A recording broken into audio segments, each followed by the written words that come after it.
11월 셋째 주 주일 예배 우리 마음 모아서 하나님께 올려드리도록 하겠습니다. 우리 함께 기도하는 마음으로 찬양드립니다. 겟세마네 동산에 함께 찬양드리겠습니다.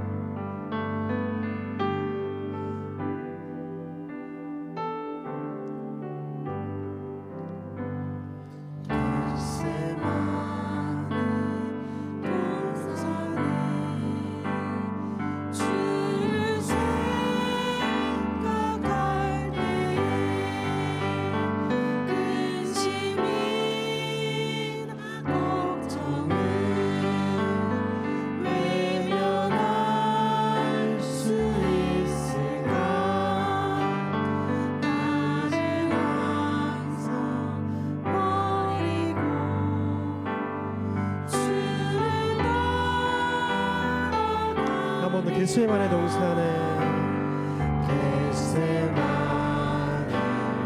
동산에 주를 생각할 때에 근심이나 걱정을 외면할 수 있을까?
두 손에는 주를 닮은 섬김이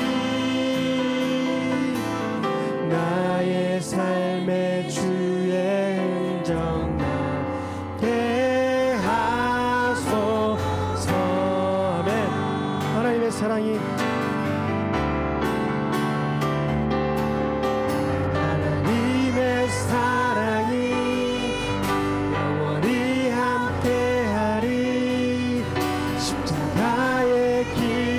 걷는 자에게 순교자의 삶을 사는 이에게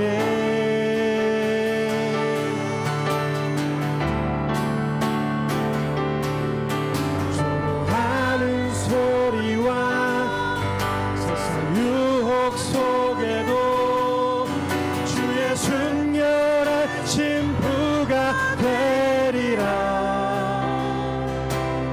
내 생명 주님께 드리리. 우리 한 번 더 찬양드립니다. 내 마음에, 내 마음의 중심을 담아서 내 마음에 주를 향한 사랑이 나의 말엔 주가 주신 진리로 나의 눈에 주의 눈물 채워 주소서.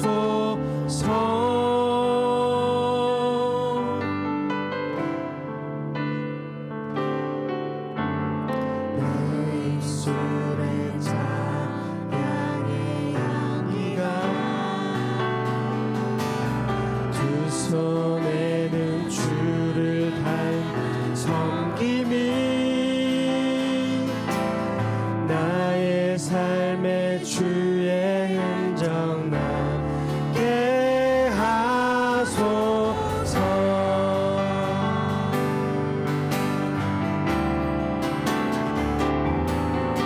하나님의 사랑이 영원히 함께하리.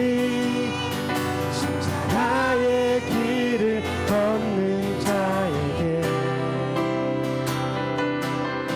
순교자의 삶을 사는 이에게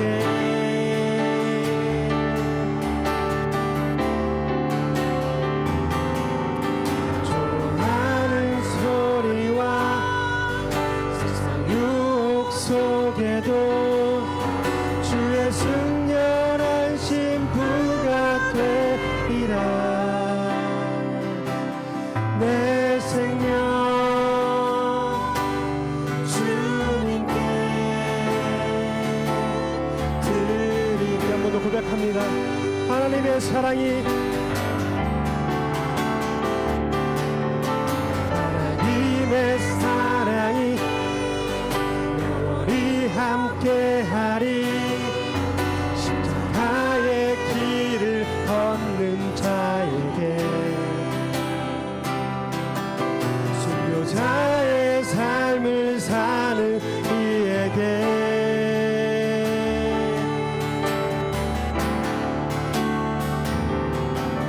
조롱하는 소리와 세상 유혹 속에도 주의 순결한 신부가 되리라. 내 생명 주님께 드리리.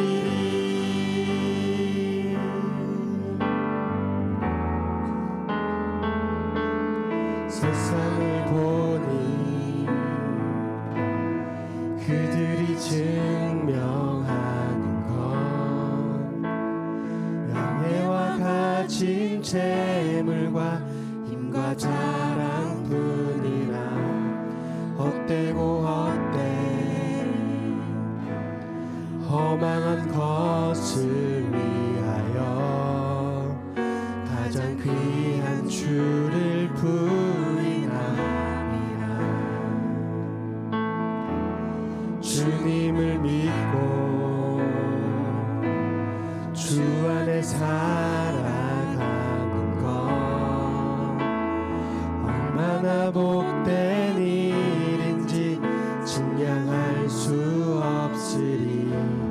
주님을 알고 그 안에 자라가는 것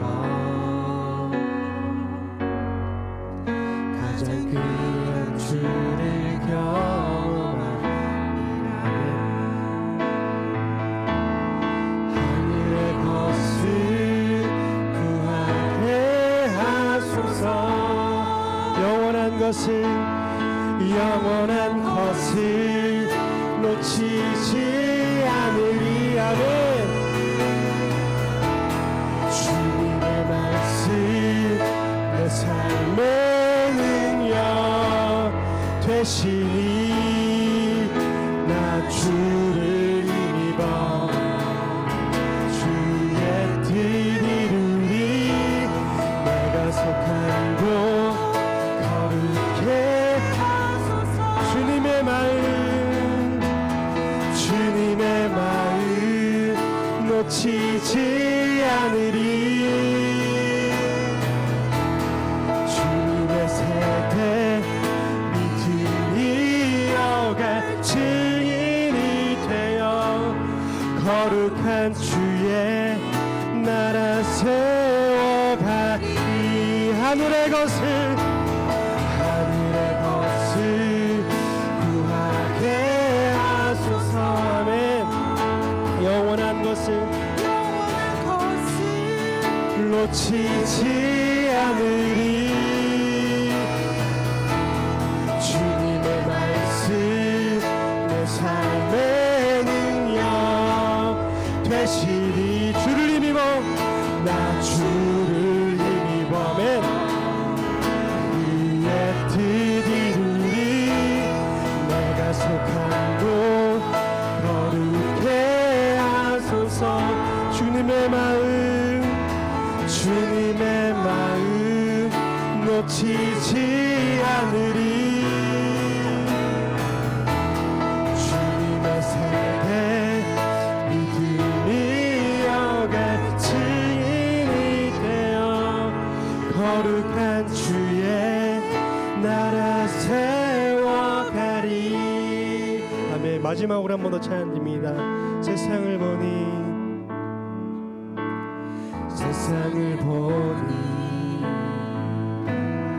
그들이 증명하는 건 명예와 가진 재물과 힘과 자랑뿐이라. 헛되고 헛돼 험한 것을 위하여 가장 귀한 주를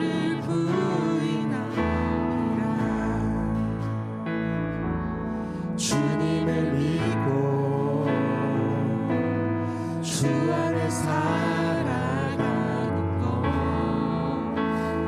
얼마나 복된 일인지 증명할 수 없으리.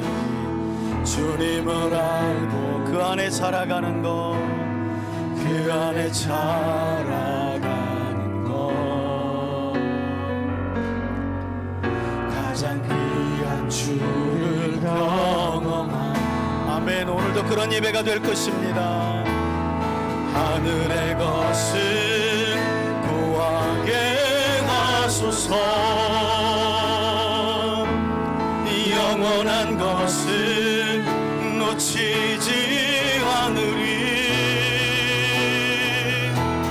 주님의 말씀 내 삶의 능력 되시니 나 주를 힘입어 그의 뜻 이루리. 그의 뜻 이루리. 내가 속한 곳 거룩해 하소서. 주님의 마음 놓치지 않으리. 주님의 세대 믿음이 이어가 증인이 되어 거룩한 주의. 우리 마지막으로 한 번만 더 후렴만 우리 간절한 믿음으로 후렴 찬양합니다. 하늘의 것을 구하게 하소서. 영원한 것을 놓치지 않으리.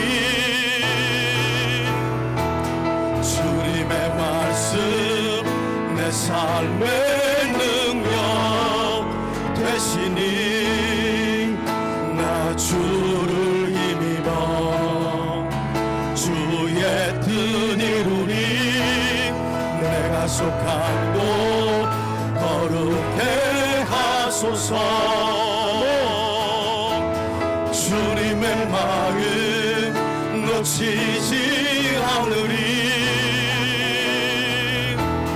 주님의 세대 믿음이 여갈 증인이 되어 거룩한 주의 나라 세워가리.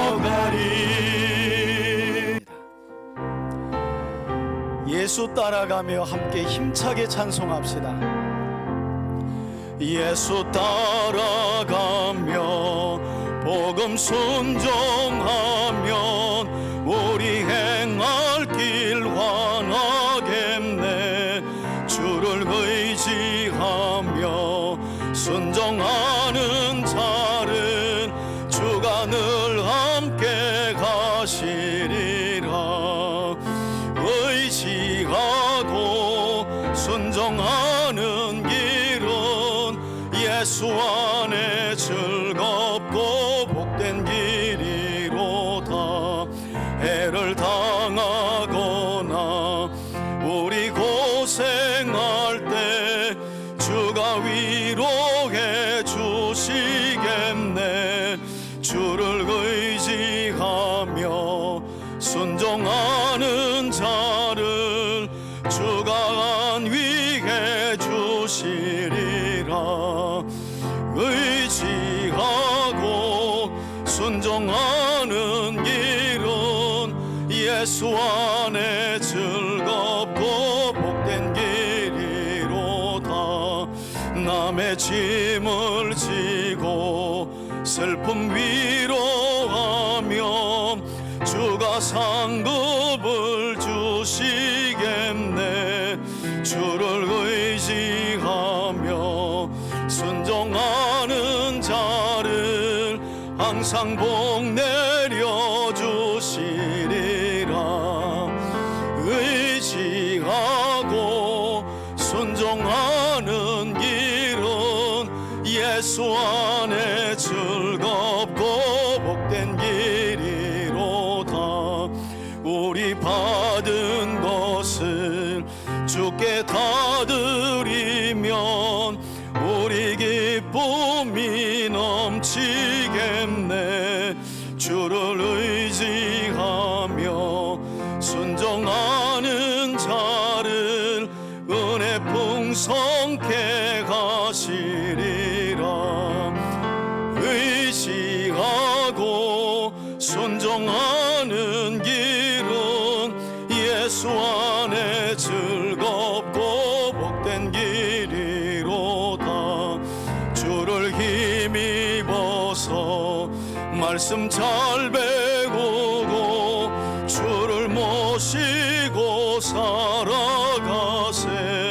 주를 의지하며 항상 순종하면 주가 사랑해 주시리라. 의지하고 순종하는 길은 예수 안에 즐겁고 복된 길이로다. 다 같이 기도드리겠습니다. 할렐루야. 오늘도 살아서 역사하시는 하나님 아버지, 감사와 영광을 하나님 한 분께만 올려드립니다. 지난 한 주간도 저희들은 주님의 은혜로 지켜 보호하여 주시고 오늘 이렇게 주님의 백성들이 모여 주님 앞에 찬양하며 예배할 수 있도록 이끌어 주신 은혜 감사를 드립니다. 주님, 오만하고 자만하던 마음이 하나씩 깨져가는 것을 저는 경험하고 있습니다. 십자가를 바라볼 때마다 새로운 감동과 기쁨으로 인하여 변화되어 가는 자신을 깨닫습니다. 영원토록 십자가의 은혜 안에 거하는 삶이 되게 하여 주시옵소서. 사랑의 주님, 놀라운 십자가 사랑과 구속하는 은혜를 경험했음에도 불구하고 아직도 저희들은 옛사람의 구습을 따라서 세상 쫓아 살려고 하는 욕구가 여전히 사라지지 않고 꿈틀거리고 있음을 깨닫습니다. 저희들을 불쌍히 여기시고 주님의 크신 능력으로 붙들어 주시옵소서. 하나님, 날씨가 추워지고 있습니다. 형편이 안 좋아 주의 속에서 고통받는 이웃이 있습니다. 또 몸이 아파 고통받는 우리 성도들이 있습니다. 이 시간 주님께서 많은 병을 고치시던 그 기적과 이적을 우리 3대 교회 안에 주셔서 성령을 통해서 새 힘을 얻고 또 형편이 안 좋아 힘들어하는 이웃들에게도 새로운 소망과 큰 기쁨으로 살아가게 은혜 베풀어 주시옵소서.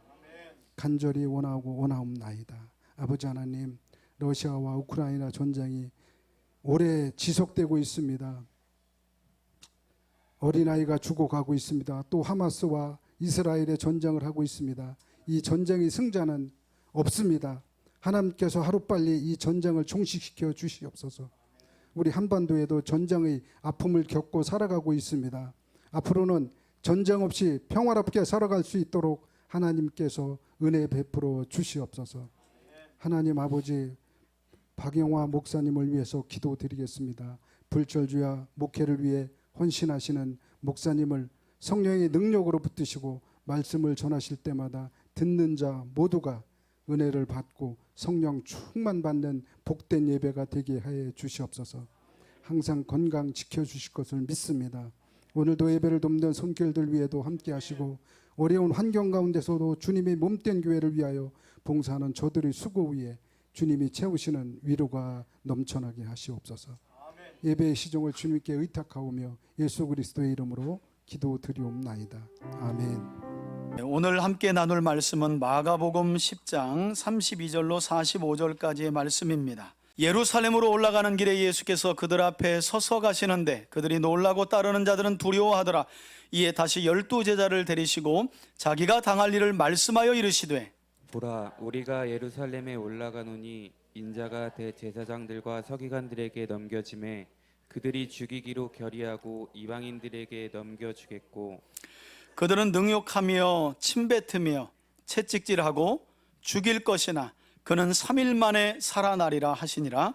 세베대의 아들 야고보와 요한이 주께 나와 여짜오되, 선생님이여, 무엇이든지 우리가 구하는 바를 우리에게 하여 주시기를 원하옵나이다.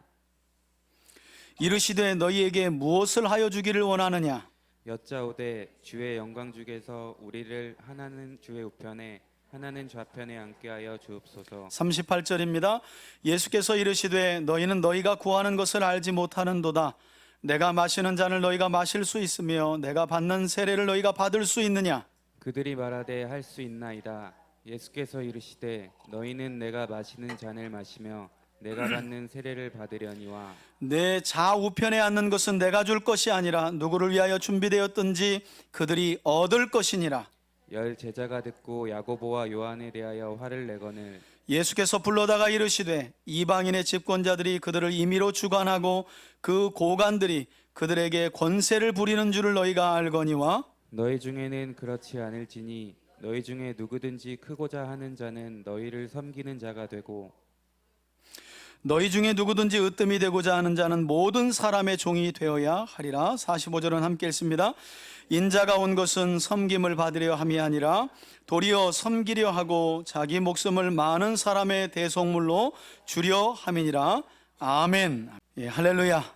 예, 오늘도 보혜사이신 진리의 성령님 안에서 그리고 구세주 예수님을 통해 삼위일체 하나님을 예배하는 우리 3대 가족들에게 하나님의 절대 주권 안에서 은혜의 선물로 주시는 영생과 구원의 크신 비밀을 선포되는 말씀을 통해 깊이 깨닫게 되길 주의 이름으로 축원해 드립니다. 여러분, 지난 주일 우리는 영생과 구원에 대해 자기 기준의 확신을 가지고 어쩌면 당시 사회적인 통념과 유대인들의 가치관을 가지고 예수님을 찾아와 확인받으려 했었던 한 젊은 부자 관원에 관한 말씀을 함께 나누었습니다. 불행하게도 예수님을 찾아왔던 이 젊은 부자 관원은 더 이상 재물을 의지하지 말고 어린아이처럼, 한번 따라합시다. 어린아이처럼, 예, 어린아이들처럼 전적으로 하나님 아버지만 의지하라는 예수님의 부르심 앞에 세상과 재물에 대한 탐심을 내려놓지 못해 결국 되돌아서고 말았다고 성경은 말씀합니다. 그리고 이 모습을 지켜보던 예수님은 제자들을 부르셔서 어떤 말씀을 그들에게 가르치셨느냐? 영생 곧 구원, 그러니까 하나님 나라에 들어가는 것은 사람들과 세상의 판단과 기준이 아니라 오직 그 나라의 주인이신 여호와 하나님의 절대 주권과 선택을 통해서만 들어가게 된다고 말씀하셨습니다. 그리고 이 세상과 달리 하나님의 나라는 놀라운 반전이 있게 될 것이라는 말씀도 함께 주셨죠. 그래서 먼저 된 자가 어떻게 되고요? 나중되고, 나중된 자가 먼저 되는, 지난주의 말씀으로 설명하면 모든 사람들이 먼저 된 것이라고 생각하는 부자는 제자들을 뒤에, 그죠? 뒤가 될 수 있고, 누가 봐도 말째고 꼴찌일 것 같은 제자들은 예수님과 예수님을 통해 임한 하나님의 나라를 따랐기 때문에 하나님의 나라가 임할 때 첫째가 되는, 으뜸이 되는 이런 반전이 있게 될 것이라는 말씀을 주님은 제자들에게 가르쳐 주셨습니다. 이렇게 제자들에게 영생과 구원에 관한 주권이 오직 하나님 한 분께만 있음을 명확하게 가르쳐 주신 구세주 예수님은 이제 다시 예루살렘을 향해 발걸음을 옮기시면서 또다시 오늘 본문을 보면, 오늘 본문이 중요한 이유는 예수님이 8장 31절, 9장 31절, 그리고 오늘 이제 10장 말미에 와서 벌써 같은 이야기를 3번이나 반복해서 제자들에게 가르쳐 주고 계시다는 거예요. 여러분, 누군가 어떤 이야기를 3번 했다 하면 그 이야기는 당연히 어떤 이야기일까요? 당연하죠. 성경에서 3번은 또 완전하다라고 하는 의미도 들어있어요. 그러니까 주님이 너무너무 중요한 말씀이기 때문에 3번째 하고 계시고, 저는 이렇게도 말씀을 드리고 싶어요. 결국 예수님이 이 땅에 오셔서 제자들을 하나님 나라로 부르신 이유는 이 말씀하고 가시려고 부르신 거예요. 복음서가 4권이고 각기 여러 장으로 되어 있지만 이 3번째 강조하시는 이 말씀을 제자들에게 하시려고, 그리고 그 길을 제자들도 함께 따랐으면 하는 마음으로 주님은 공생의 3년 사역을 사셨고 십자가를 지신 거예요. 그러니 무엇보다도 오늘 이 말씀이 우리에게 중요한 말씀이 아닐 수 없는 거죠.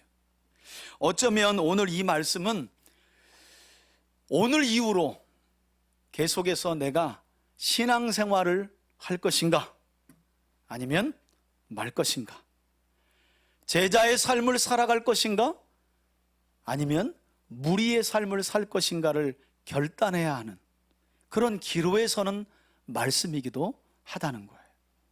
이 말씀대로 따라 살아가면 제자의 길이 되는 것이고, 이 말씀대로 살지 않으면 무리로 남게 되는 거죠. 그래서 중요한 말씀이 아닐 수 없어요. 자, 32절부터 함께 보겠습니다. 예루살렘으로 올라가는 길에 이렇게 시작되죠. 여러분, 다시 말씀드리지만 이 길은 고난과 죽음이, 그러나 하나님께서 구약에서 약속하신 구원이 마침내 성취되는 길이었습니다.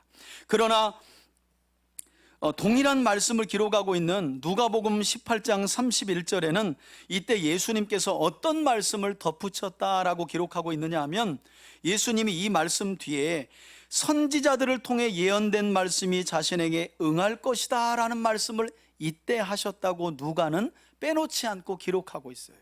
다시 말해 예수님이 예루살렘으로 올라가는 길은 구약의 선지자들과 모세가 기록한 그 예언의 말씀, 메시아이신 구세주이신 예수님이, 하나님의 아들이신 그분이 십자가에서 죄인들을 대신하여 몸 찢기시고 피 흘려 죽으시고 3일 만에 부활하시는 그 예언된 말씀을 응하도록 하시기 위해서 가시는 길이었다는 거예요.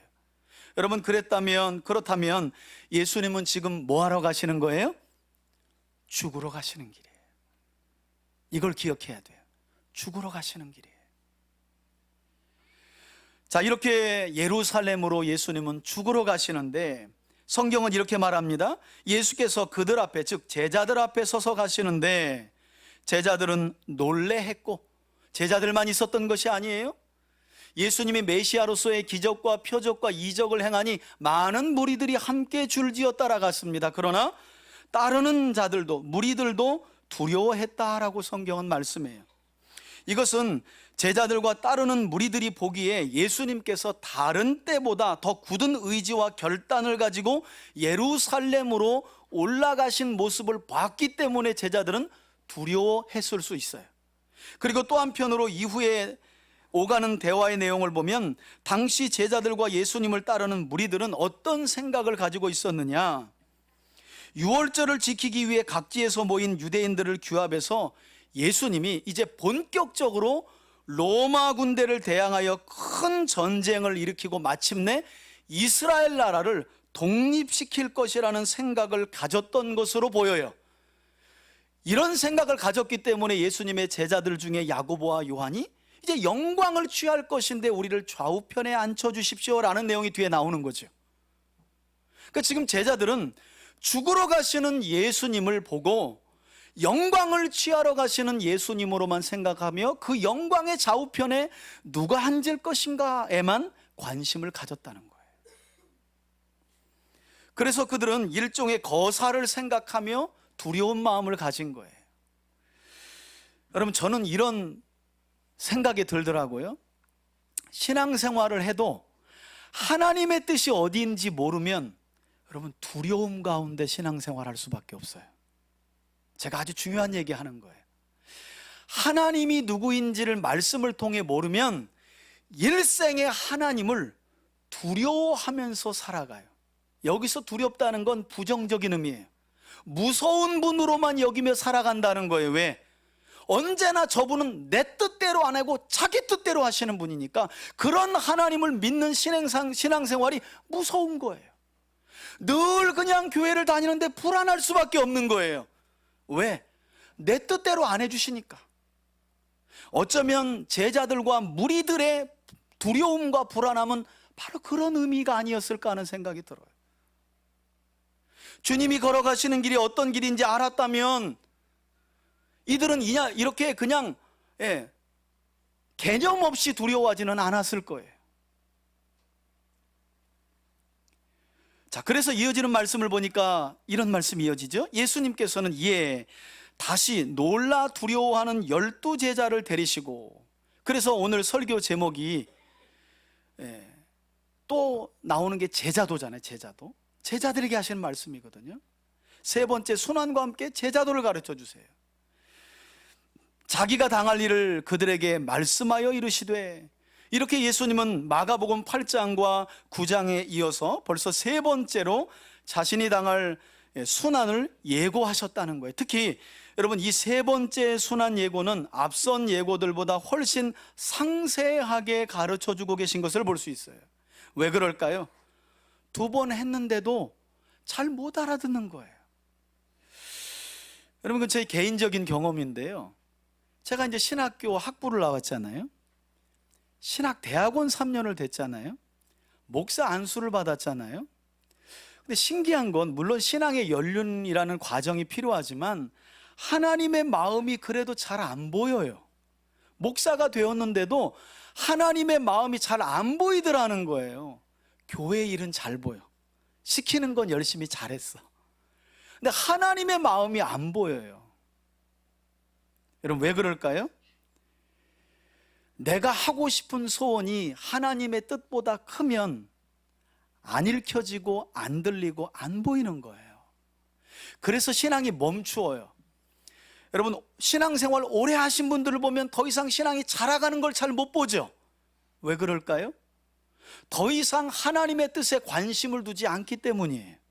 그래서 그냥 멈춰 있는 거예요. 신앙은 또 멈춰 있지만 않아요. 항상 도태돼 버려요.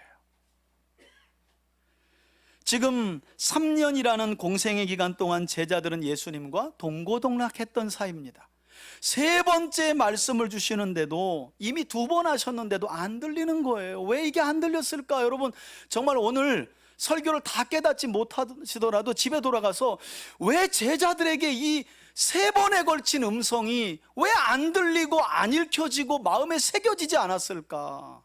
그래서 결국 제자들은 예수님의 십자가 사건 앞에서 전부 다 나는 물고기 잡으러 가노라 하고 도망가 버리잖아요. 왜 그랬을까?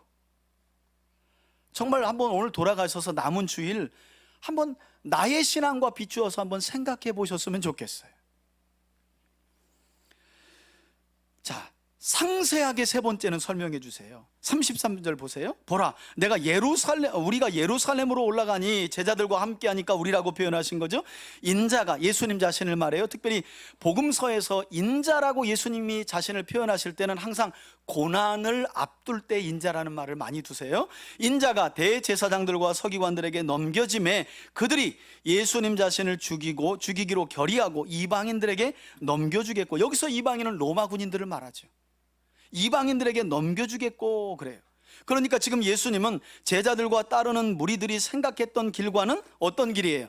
전혀 다른 길을 제자들에게 말씀하고 계세요. 그러면서 하시는 말씀이 34절에 그들은 나를 능욕하며, 아주 자세하게 설명하죠. 예수님이 얼마나 고난을 심하게 당할지 침뱉음 당하며, 하나님이신 그분이, 구세주로 오신 그분이 능욕받고 침뱉음 당하며 채찍질 당하고 결국 어떻게 해요? 죽어야 될 것이라는 거예요. 그래서 지금 죽으시러 올라가는 길이었다니까요. 하지만 그것으로 끝나는 것이 아니죠. 어떤 놀라운 반전이 다시 한번 일어납니까? 그는 곧 예수님 자신은 3일 만에 살아나리라 하시니라.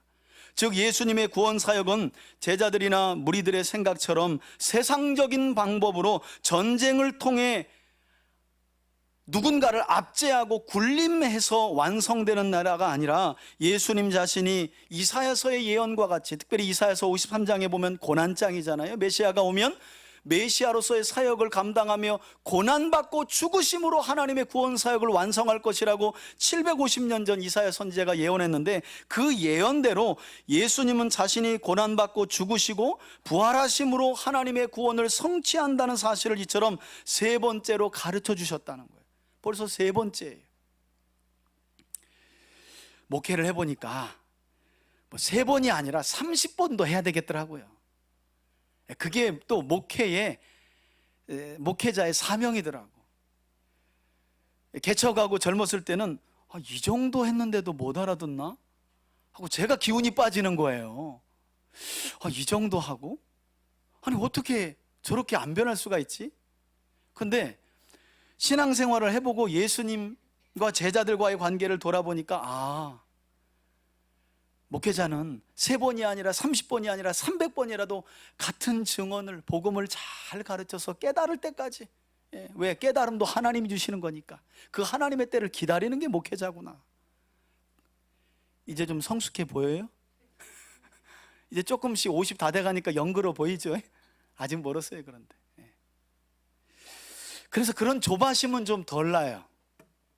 그런 조바심은 좀 덜 나요. 오히려 기다림을 좀 하나님이 기다릴 수 있는 마음을 더 주시는 것 같아요. 여러분, 누가복음 18장에는 여기까지 예수님의 말씀을 기록한 뒤에 어떤 말씀을 더 붙이고 있냐면, 누가복음 18장 34절 앞에 한번 읽어볼까요? 여기까지 한 다음에 이 말씀이 삽입되어 있어요. 누가복음에는 함께 읽습니다. 시작.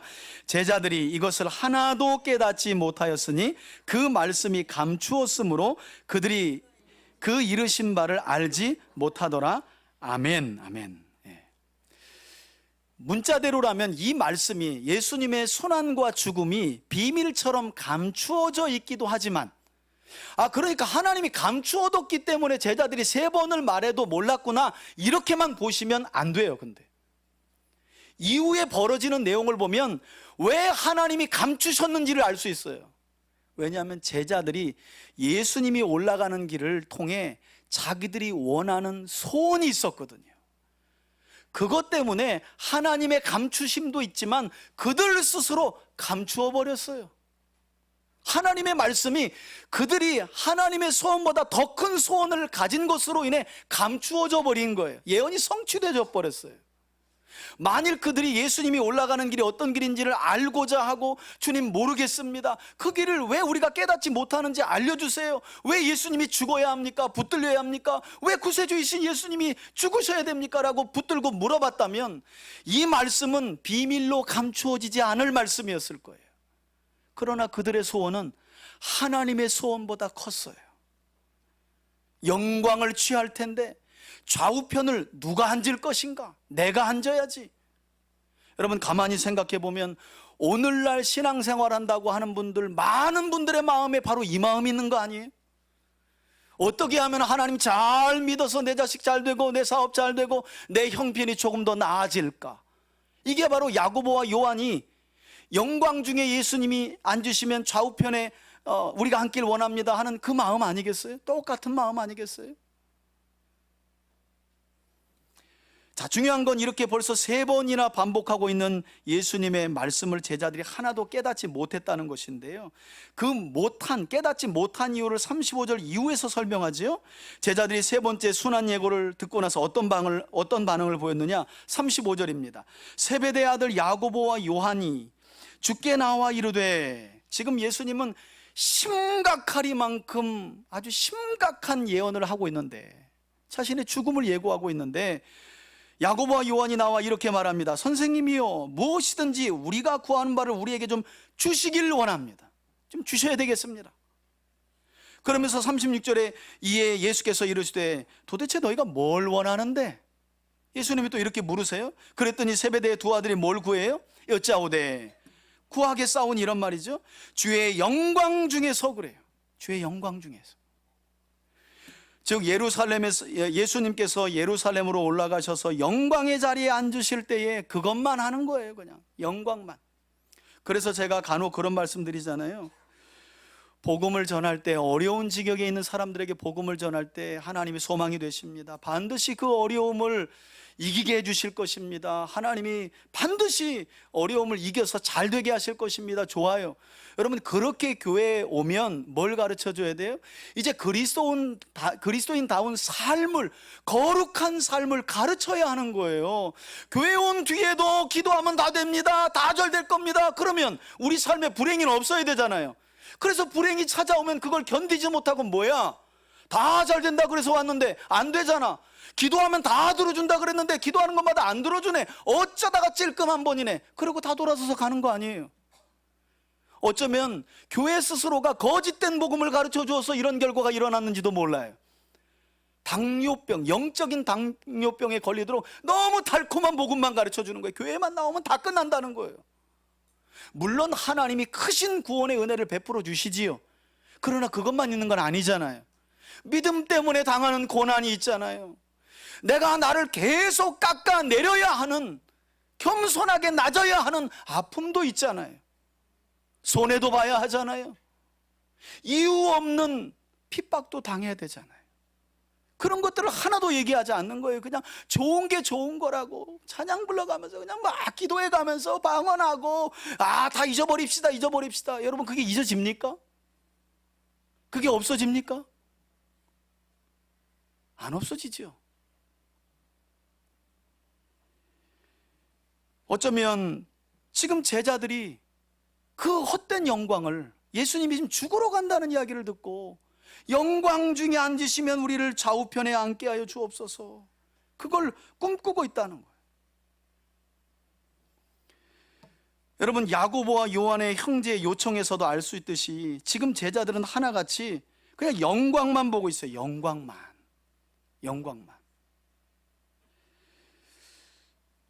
그래서 복음을 잘 가르쳐야 합니다.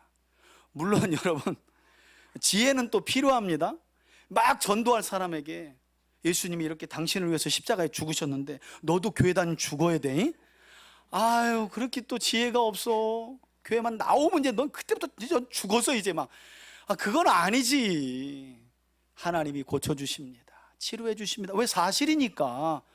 그러나 그렇게 은혜 받은 성도가 된 사람에게, 그러나 믿음을 따라 살아갈 때 받는 적지 않은 고난도 있는데 걱정할 건 없어요. 왜? 주님이 십자가에서 그 고난을 끝내신 줄 믿습니다. 우리가 지어야 될 십자가를 주님이 다 지고 가셨고, 우리는 그냥 그 십자가 끝자락만 붙들고 가는 정도만, 그 정도의 고난만 있어요. 제가 얼마나 모자랐는지 신학교 다닐 때 부흥회를 갔는데 막 손들고 기도하라는 거예요. 막 그러다가 참 믿음이 없어도 이렇게 없을 수 있나?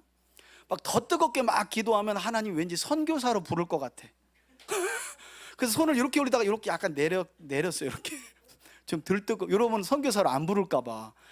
아이고, 제가 나중에 알았는데요, 제가 꼴값을 떨었더라고. 아이고, 야 선교사 아무나 보내냐 이 자식아. 아이고, 제가 그렇게 쥐접을 떨었더라니까요. 참, 믿음이 없어도 그렇게 없어요. 자, 여러분, 이렇게 예수님이 가시는 일을 동상이몽, 죽음의 길인데 영광치 않은 길로만 자기 소원에 가득해가지고, 여러분 뿐만 아니라 앞서 마가복음 9장에서 이런 제자들의 모습을 보면요, 예수님이 이런 말씀하신 일이 있거든요. 누구든지 하나님 나라에서 첫째가 되고자 하면 무사람의 끝이 되고 무사람을 섬기는 자가 되어야 하리라라고 이미 앞서서 하신 말씀이 있는데, 그 말씀도 제자들이 흘려들었구나라는 것을 또 안 알 수 있는 거죠. 정말 설교하면서 제 자신도 많이 돌아봤어요. 나는 다 듣고 있는가? 성경 66권을 가르친다고 하는데 아직도 듣지 못하는 게 있는가? 어제 우리 집사님들하고 예식 끝나고 차 마시는데 이제 웃지 못할 이런 얘기를 나눴어요. 여러분들도 땅받기 기도 해봤죠? 그죠? 저도 청년 때 우리 예배당 건축한다고 목사님이 오전 예배 끝나면 꼭 오후 예배 전에 땅받기 기도 이렇게 했거든요. 근데 여러분, 땅받기 기도가 성경적이에요? 성경적이지 않아요? 비성경적이죠. 그건 여호수아 보고 땅 밟으라는 건 가나안 땅이요. 밟으려면 비행기 타고 예루살렘 가서 밟으세요. 그건 미신이에요. 땅 받기는 미신적인 거예요. 그건 모든 신학자들과 모든 목사님들이 대부분 얘기해요. 그런데 어떤 일이 있냐면, 그래도 땅 밟아 교회 건축했다는 목사님들 이야기 들으면 자꾸 귀가 가. 아니, 말씀은 분명히 아니라고 가르쳤는데 그러다가도 땅 밟고 교회 건축했다면 또 귀가 가. 참. 그래서 제가 어제 우리 집사님들한테 뭐라 그랬냐면, 집사님들 혹시 제가 어디인가 들판에서 혼자 돌고 있으면 목사님 맛이 갔구나, 날 잘 붙잡아줘라. 드디어 또 맛이 가가지고 땅 밟게 하고 있구나 하고 잘 붙들어줘라. 그때 어제 그 이야기를 했는데, 참 예수님이 하신 말씀이 이렇게 안 들리는 거예요. 안 들려. 여러분 어떠세요? 매주 설교가 잘 들리시나요? 들린다는 건 깨달아지고 그대로 살고 싶은 거예요. 아마 다 그렇지는 않을 거예요. 그런데 적지 않게 우리가 하나님의 말씀이 안 읽혀지고 안 들려지고 안 깨달아지는 이유는 예배당으로 오기 전 내 소원을 너무 큰 풍선처럼 부풀려 놨기 때문이에요. 내 마음이 너무 크면 예배 시간 선포되는 하나님의 마음이 안 읽혀져요. 어느 정도까지냐면, 하나님이신 예수님 옆에서도 하나님이 안 보이는 거예요. 그렇죠? 그러니까 제자들도 하나님을 두고 하나님이 안 보였는데 우리라면 더 할 수 있겠죠. 그래서 예배당에 일찍 와서 기도하라는 건 내 마음을 점검하고 오늘도 내 소원이 하나님의 뜻을 앞서 있지는 않는가. 왜? 그러면 안 들리거든요. 3번이 아니라 30번을 얘기해도 안 들려요. 내 소원을 내려놓는 거예요.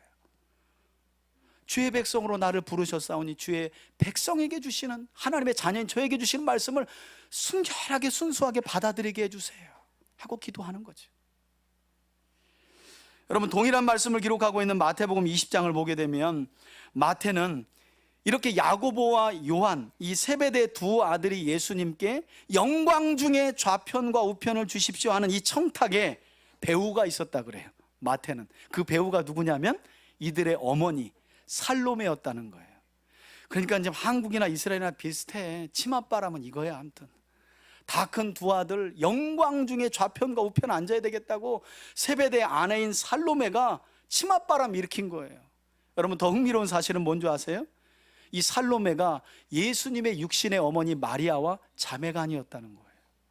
그러면 어떤 거예요? 친족 관계 안에서 사촌인 예수에게 일종의 특권의식을 가지고 우리 두 아들 잘 부탁한다 이러고 있는 거예요. 저는 그 모습도 보이고 또 어떤 모습도 보이냐면, 지금 어쩌면 예수님은 공생의 3년을 통틀어 가장 험난한 길, 고난과 죽음이 기다리는 길을 가고 있는데, 베드로와 야고보와 요한하면 수제자잖아요. 예수님이 다른 제자들은 함께하지 못한 장소에도 그들은 함께 했었잖아요. 그들도 예수님의 말씀을 깨닫지 못하고, 친족이라 하는 살로메도 도무지 예수님이 가시는 이 고난의 길을 깨닫지를 못했다는 거예요. 십자가의 길을 그들은 영광 없는 고난 없는 영광의 길로만 생각했다는 거예요. 여러분, 저는 어쩌면 지금 한국 교회가 점점점 쇠퇴해가는 이유 중에 하나를 꼽는다면 이 이유를 반드시 넣어야 된다고 봐요. 우리가 복음을 반만 믿었어요. 예수 믿으면 다 잘 됩니다. 이거 맞아요. 그러나 그 잘 되는 삶 안에는 고난도 적지 않게 있습니다. 그러나 주님은 우리와 함께 하시며 그 고난을 능히 이기게 하십니다. 거기까지 가르쳐야 되는데 한국교회는 전도하기 바쁘고 사람들 모으기 바빠가지고요, 영적으로 달콤한 복음만 전한 거예요. 오면 다 끝납니다. 그러니까 와봐. 근데 오면 되나요? 되는 것처럼 보이지만 하나님이 그렇게 되는 것처럼 딱 한 다음에 내 자녀 되고 나서는 이제 하나님의 사람으로 빚어가거든요. 그러면 고난도 있고 어려움도 있고 시험도 있고. 근데 그거를 못 들어가지고 뭐야, 교회 와 보니까 뭐 똑같네, 그러고 가는 거예요. 안타까워요. 더 안타까운 건 이렇게 제자들이 예수님이 걸어가시는 길을 고난 없는 영광의 길로만 생각했는데 지금까지도 유대인들이 그런 메시아를 기다리고 있다는 거예요. 그런 메시아를. 그래서 여러분, 정통 유대인들은 이사야서 53장을 없어요. 접어놓거나 거기다가 풀을 발라놓거나 그래버려요. 왜? 메시아는 영광스럽게 와서 영광스럽게 이스라엘을 구원해야지 죽으면 안 된다는 거예요. 도살장에 끌려가는 양과 같이 죽으면 안 된다는 거예요. 아직도 그래서 유대인들은 오신 메시아를 2000년 전 십자가에 죽이고 새로 오실 메시아를 기다린다니까요. 다른 메시아를, 다른 구세주를 기다리고 있는 거예요. 얼마나 안타까워요. 2000년이 됐는데도 아직도 안 읽혀지고 아직도 안 들려지는 거예요. 여러분, 영적인 게 그렇다니까요. 그래서 진짜 성령 구하고요, 우리가 기도해야 합니다. 우리 마음이 단단해서는요, 결단코 하나님의 말씀이 안 들려져요. 이런 분들 있어요. 목사님, 이제 제가 신앙생활 오래돼서 어지간한 설교는 다 들어봤죠. 아이고, 정말 제가 그렇게 말합니다. 웃기시네. 제가 성경을 7, 80번을 창세기부터 요한계시록까지를 가르쳐도요, 제가 우리 집사님들하고 얘기 나눌 때 그렇거든요. 집사님, 사실 저 이 말씀이 여기 있는지 몰랐어요. 그때는 안 읽혀지고 안 들려진다니까요. 그런데 놀라운 건 보면 또 이 말씀이 읽혀지고 안 봐졌던 이 말씀이 또 들려지는 거예요. 그러면서 알아지는 거죠. 자, 38절 볼게요. 예수께서 이러시되 뭐라고 말씀하십니까?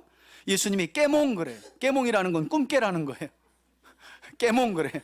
너희는 너희가 구하는 것을 알지 못하는구나. 이거 우리말로 번역하면 자다가 봉창 두들기지 말아라, 이렇게 번역해야 맞는 거예요. 내가 마시는 잔, 여러분 여기서 마시는 잔은 십자가를 상징하는 고난의 잔이거든요. 이 고난의 잔을 의미하는데, 그러므로 너희가 마실 수 있으며 내가 받는 죽음의 세례를 너희가 받을 수 있느냐, 이 말은 뭐예요? 아이고, 꿈깨라 꿈깨. 지금 내가 가는 길이 어떤 길이고 내가 마시려는 잔과 내가 당하는 세례가 어떤 세례인데 죽음의 세례야, 죽음의 세례. 너희는 결단코 못한다는 말씀이에요. 자, 그런데 제자들은 동상이몽을 꿈꾸고 있기 때문에 여전히 깨닫지 못하고 엉뚱한 대답을 하지요. 39절 보세요. 그들이 말하되 할 수 있나이다 그래요.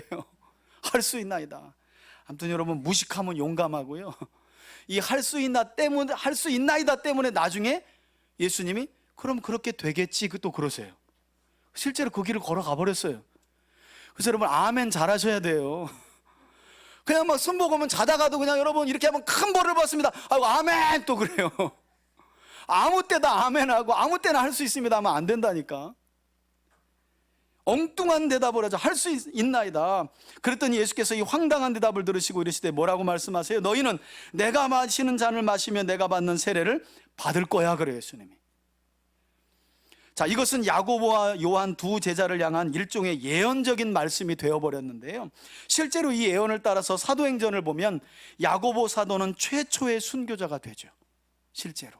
그러니까 여러분, 누가 잔 주거든 잘 마시면 안 돼요. 그 소주잔도 그렇고 술잔도 그렇고, 아무튼 잔 주시는 거 함부로 제가 마시겠나이다 그러면 가는 거예요. 야고보가 최초의 순교자가 됐다니까요. 요한은 어떻게 됐어요? 반모섬에 유배 가가지고 나중에 또 순교하게 되죠, 요한도. 실제로 할 수 있습니다 그랬더니 주님이 그럼 그렇게 하든지 하고 그 일이 돼버렸어요.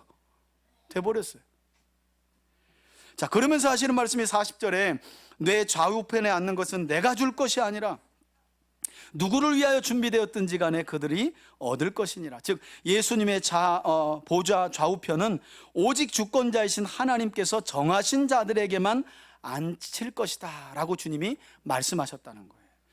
자, 하지만 그러거나 말거나 예수님의 말씀을 여전히 깨닫지 못했던 남은 제자들, 야고보와 요한 외의 남은 제자들은 이 요한과 야고보가 예수님께 청탁을 했고 그 청탁하신 것을 예수님이 수락한 것으로 또 착각을 해요. 그래가지고 이 두 사람을 향해 매우 분노하는 마음을 갖게 되죠. 그 내용이 41절입니다. 10 제자가 이 대화를 듣고 야고보와 요한에게 뭘 냈대요? 여러분, 여기서 쓰인 이 화를 냈다는 말이 어린아이들이 올 때 제자들이 못 오게 막았을 때 예수님이 제자들에게 화냈다라는 표현과 똑같은 말씀이에요. 화를 내거늘 또다시 제자들 사이에 다툼이 벌어지게 된 거죠. 42절에 예수께서 원어를 보면 그냥 불러다가 아니라 가까이 불러다가요. 이게 제자도예요. 제자도. 그래서 가까이 불러다가 이르시되 어떤 말씀을 전하십니까? 여기서부터가 본격적인 제자도에 관한 말씀이죠.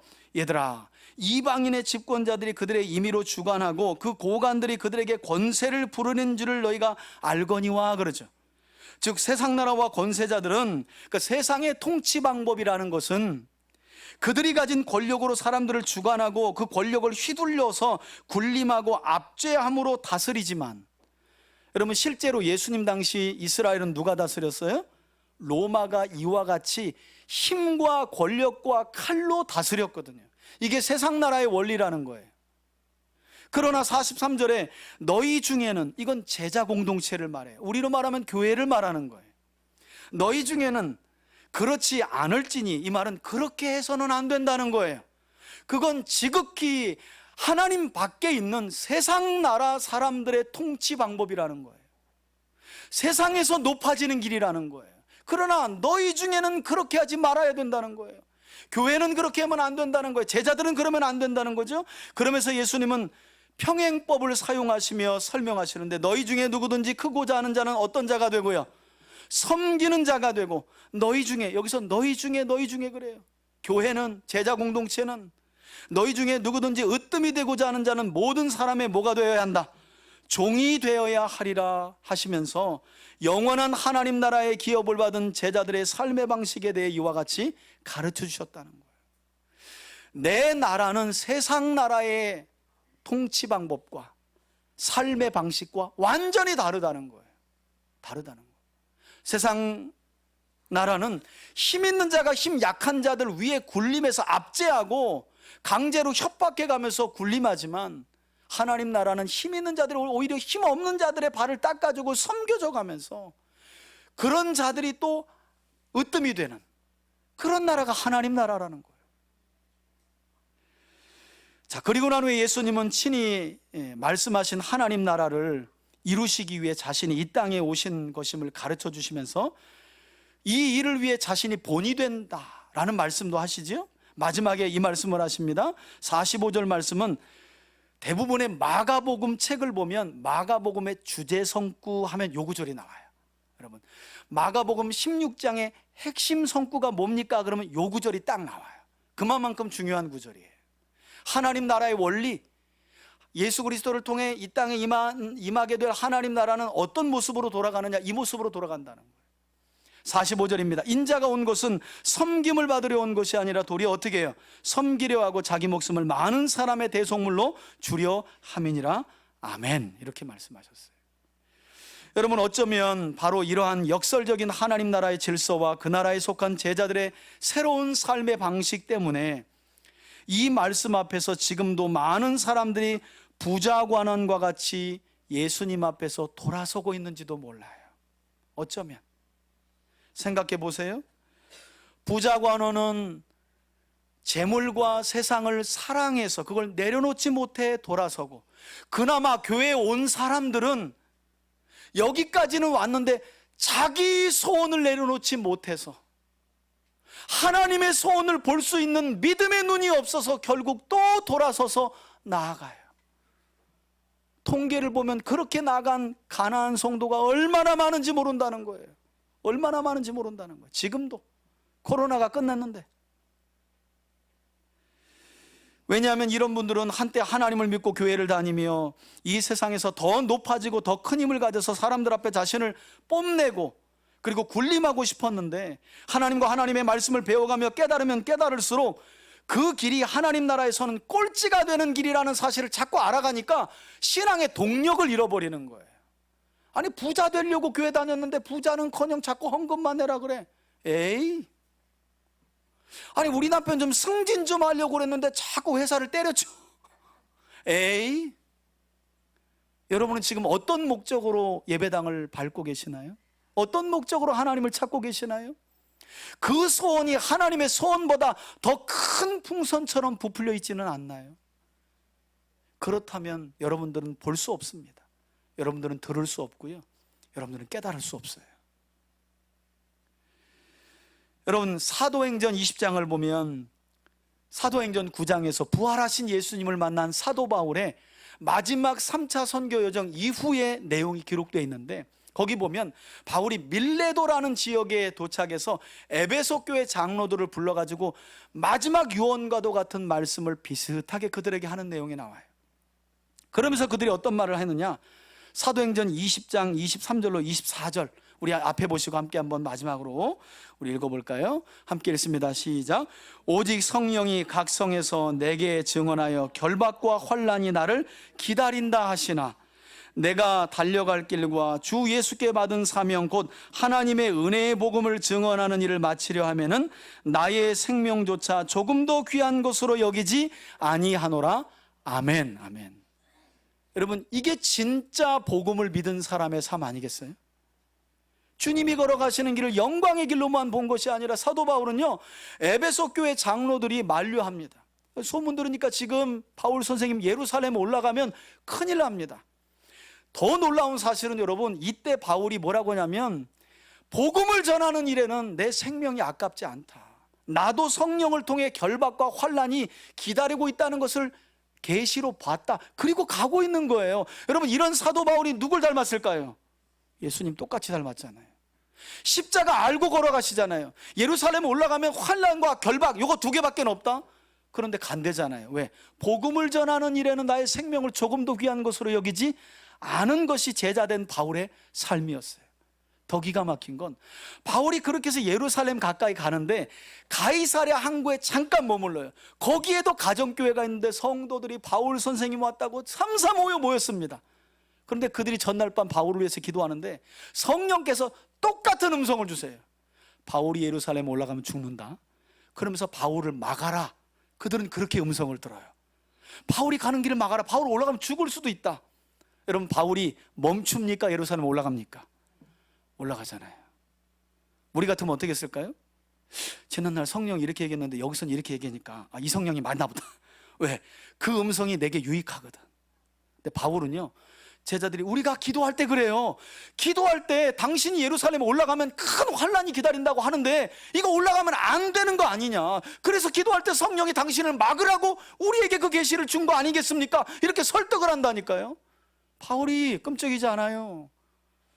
주 예수께 받은 사명이 은혜의 복음을 전하는 일에는 나의 생명을 조금도 귀한 것으로 여기지 나는 않기 때문에 나는 이 길 걸어간다는 거예요. 여러분, 이게 제자라는 거예요. 저는 우리 3대 가족 모두가 구세주 예수님을 통해 이미 우리 안에 임한 하나님 나라와 우리를 제자로 부르신 하나님의 부르심을 우리 성도들 모두가 기억하면서 예수님처럼, 그리고 예수님을 본받아 살았던 사도 바울처럼, 그리고 오늘 기록된 말씀처럼 종으로서 남을 섬기는 제자로 여러분 모두가 살아가기를 바라고요, 이로써 주 예수님의 재림으로 완성될 하나님 나라에서 저와 여러분 모두가 으뜸이 될 뿐만 아니라 하나님께서 예비하신 복된 상급을 누려가시기를 주의 이름으로 축원해 드립니다. 이제는 우리 주 예수 그리스도의 은혜와 하나님 아버지의 사랑과 성령의 교통하심이 종으로서 섬기는 자가 되어 예수님처럼 바울처럼 우리 안에 임한 하나님의 나라를 확장하고 그 나라를 받들고 그 나라가 완성될 날을 환영하며 살아가기로 소원하는 우리 교우들 머리머리 위에 이제로부터 영원토록 함께 계실지어다. 아멘. 아멘.